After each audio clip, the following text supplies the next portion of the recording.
नमस्कार साथियों, स्वागत करता हूं आपका अपने परिवार सुमित अवध एकेडमी पर। मैं हूं सुमित चौधरी। साथियों, आज के इस वीडियो में हम बात करेंगे क्लास 12 फिजिक्स में परमाणु चैप्टर के सुपर फास्ट तरीके से क्वेश्चनों को याद करेंगे।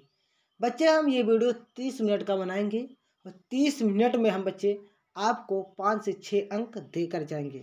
तो पहला क्वेश्चन जो है बच्चे, रदरफोर्ड के परमाणु मॉडल की व्याख्या कीजिए तथा इसकी कमियों का उल्लेख कीजिए।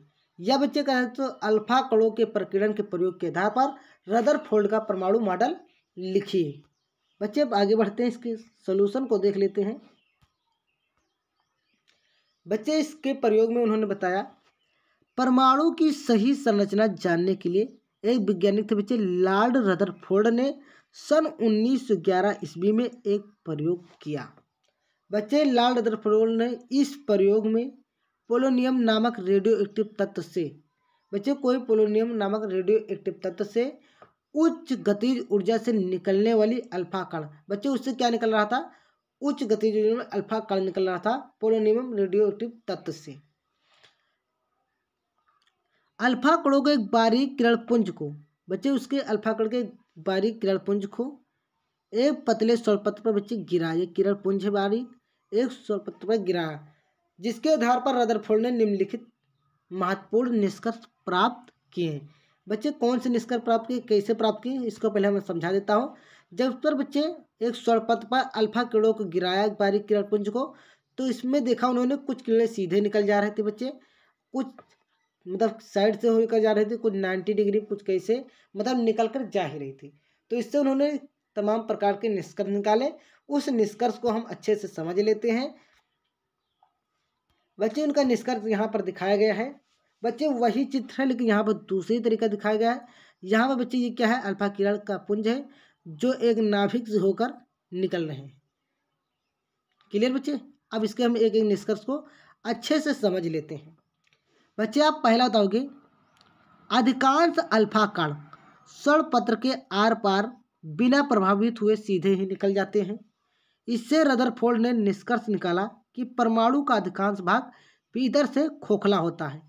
बच्चे, उन्होंने देखा कि अल्फा कण जो है बिना परमाणु में प्रभावित हुए, परमाणु से बिना प्रभावित हुए सीधे बच्चे इसे निकल जा रहे हैं। ऐसे बच्चे देख सकते हो बच्चे, दो किरणें ऊपर दिखाई गई सीधे, दो नीचे, मतलब सीधे निकल जा रहे हैं। तो इससे पता चला परमाणु का अंदर से भाग कुछ खोखला होता है।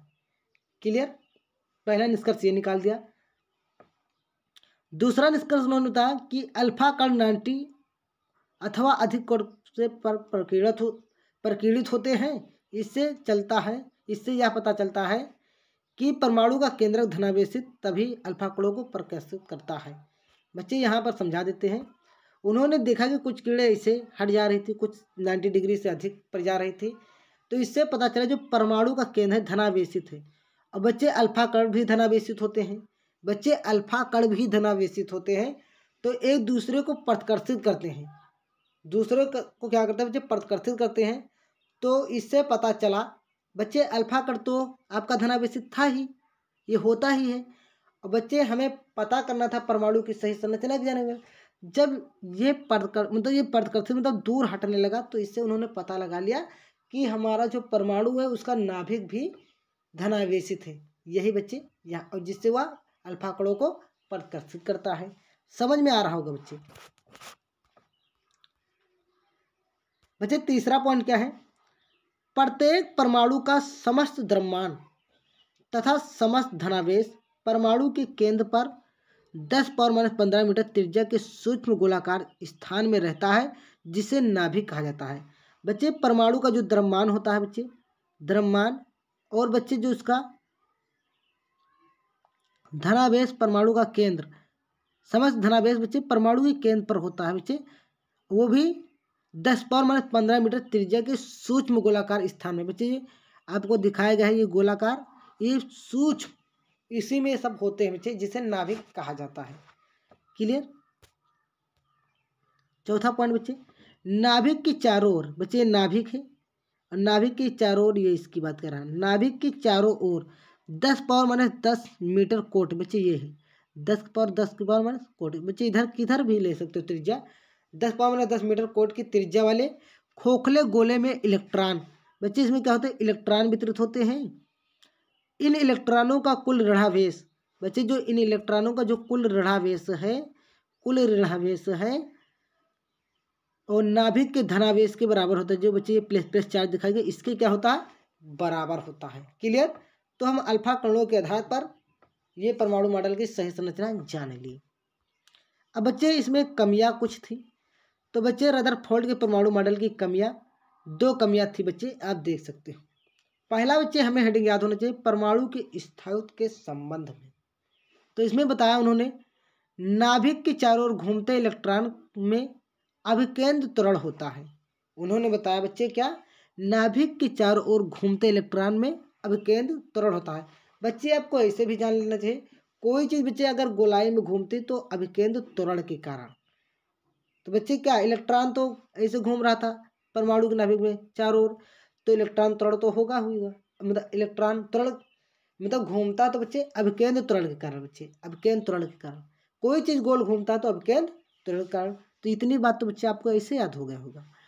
विद्युत गत विज्ञान के अनुसार बच्चे, जो विद्युत गत विज्ञान के अनुसार त्वरित आवेशित कण, जो बच्चे त्वरित मतलब जो गत कर रहे हैं आवेशित कण, ऊर्जा उत्सर्जित करते हैं। बच्चे जब इलेक्ट्रॉन गत करता है तो विद्युत ऊर्जा उत्सर्जित करता है, बहुत पहले हमने बताया भी था ऑफलाइन क्लास में।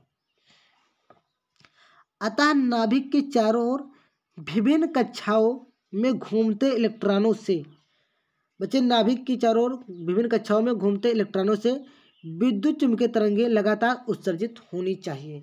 जब बच्चे इलेक्ट्रॉन घूमेंगे तो कह रहे हैं कि लगातार जब इलेक्ट्रॉन घूमेंगे तो उससे विद्युत चुम्बकीय तरंगें उत्सर्जित होनी चाहिए। इस प्रकार इलेक्ट्रॉनों की ऊर्जा का ह्रास होने के कारण उनके वृत्तीय पथ की त्रिज्या लगातार कम हो जाती है। बच्चे जब उसमें कोई चीज़ उत्सर्जित करेंगे तो उसकी कमी तो आएगी ही, जब कमी होगी तो उसकी परमाणु की त्रिज्या कम होती है। कम लगातार कम होने के कारण इस परमाणु का स्थायित्व तो नहीं रह सकता, इसलिए बच्चे ये कमी है। क्लियर। दूसरा बच्चे हम बताएंगे रेखीय स्पेक्ट्रम की व्याख्या के संबंध में। रदरफोर्ड परमाणु मॉडल के अनुसार इलेक्ट्रॉन सभी संभव त्रिज्याओं की वृत्तीय मार्ग में घूम सकते हैं, अतः उन्हें सभी तरंगदैर्घ्य की विद्युत चुम्बकीय तरंगें उत्सर्जित करनी चाहिए, अर्थात इन तरंगों से प्राप्त स्पेक्ट्रम सतत होना चाहिए। उन्होंने बताया बच्चे रदरफोर्ड ने। परंतु प्रयोगों द्वारा परमाणु के स्पेक्ट्रम प्राय सतत न होकर रेखीय होते हैं। बच्चे उन्होंने कहा चुम्बकीय तरंगें उत्सर्जित करनी चाहिए, लेकिन कह रहा है ये सतत न होकर बच्चे रेखीय होते हैं। इस रदरफोर्ड परमाणु रेखीय स्पेक्ट्रम की व्याख्या करने में असक्षम रहा। बच्चे दूसरा कमी यही है। तो बच्चे आपको ये हेडिंग जरूर याद होना चाहिए, हेडिंग बच्चे जरूर याद होने चाहिए दोनों। तो बच्चे हम रदरफोर्ड के परमाणु मॉडल के बारे में जान लिया, उनकी कमियों को जान लिया। अब बच्चे हम जानेंगे बोहर के परमाणु मॉडल के बारे में। क्लियर।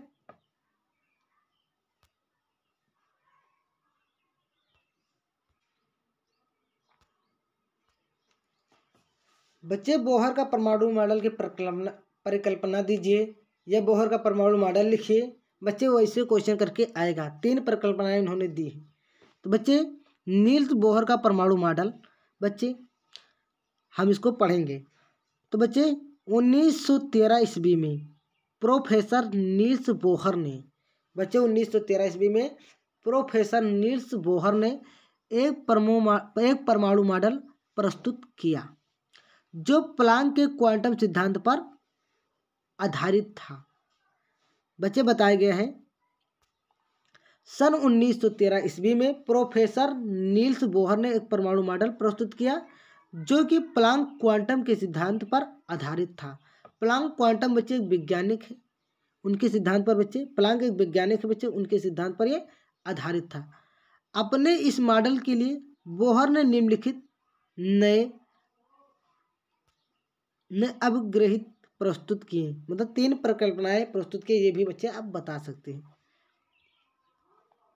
बच्चे जो पहला है उन्होंने बताया प्रत्येक इलेक्ट्रॉन नाभिक की चारों ओर कुछ विशेष कक्षाओं में नहीं परिक्रमा करते हैं। कुछ क्रम बच्चे बताया गया है प्रत्येक इलेक्ट्रॉन नाभिक के चारों ओर कुछ विशेष कक्षाओं में ही परिक्रमा करते हैं। बच्चे कुछ विशेष कक्षाओं में ही परिक्रमा करते हैं, इन्हें स्थायी कक्षाएं कहते हैं। बच्चे बताए प्रत्येक इलेक्ट्रॉन नाभिक के चारों ओर, बच्चे नाभिक होता है, बच्चे नाभिक होता है, नाभिक के चारों ओर कुछ विशेष कक्षाओं में परिक्रमा करते हैं। इन्हें बच्चे जो कक्षाएं होती हैं इन्हें स्थायी कक्षाएं कहते हैं। प्रत्येक स्थायी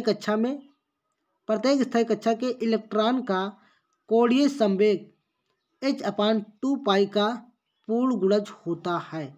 इलेक्ट्रॉन का कोणीय संवेग बराबर बच्चे होता है mvr बराबर nh/2π।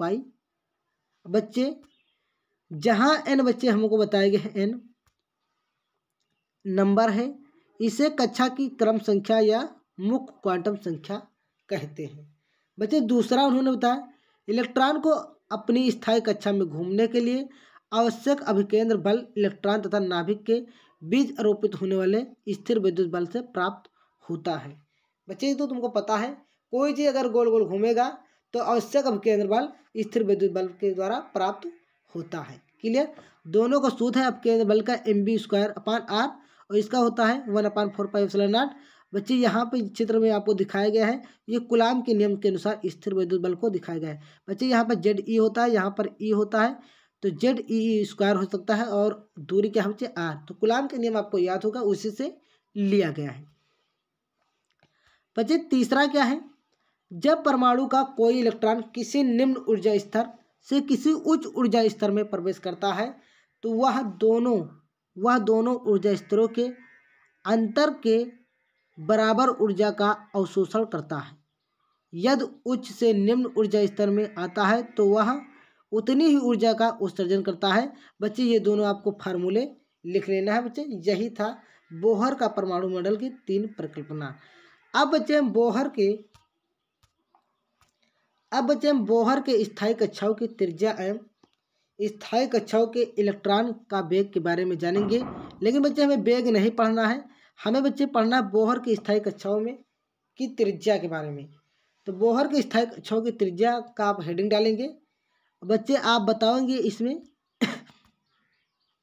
बच्चे नाभिक होता है, ये नाभिक में इलेक्ट्रॉन ये बच्चे क्या है, परमाणु है। परमाणु के केंद्र बच्चे नाभिक होता है। परमाणु के चारों ओर इलेक्ट्रॉन क्या कर रहे हैं, v वेग से गति कर रहा है। आपको चित्र में बच्चे दिखाया गया है। तो बच्चे हम बताएंगे इलेक्ट्रॉन को अपनी स्थायी कक्षा में घूमने के लिए आवश्यक अभिकेंद्र बल नाभिक तथा इलेक्ट्रॉन के बीच लगने वाले स्थिर वैद्युत बल से प्राप्त होता है। तो बच्चे अभिकेंद्र बल बराबर बता देंगे स्थिर वैद्युत बल। अभिकेंद्र बल का बच्चे ये फार्मूला होता है, ये त्रिज्या निकालने बच्चे हम बता रहे हैं, बहुत ही इंपॉर्टेंट है। बच्चे आवश्यक अपकेंद्र बल है। बच्चे अगर मैं यहाँ से एक आर इधर कैंसिल कर दे तो बच्चे mv² बराबर 1/4πε0 ZE² हो जाएगा। क्लियर बच्चे। एक आर से अगर बच्चे मैं यहाँ से b का मान निकालूँ, b का, तो b का जब मान निकालेंगे MOR नीचे आ जाएगा। बच्चे MR क्या आ जाएगा, इसके बच्चे नीचे आ जाएगा। क्लियर यहाँ तक।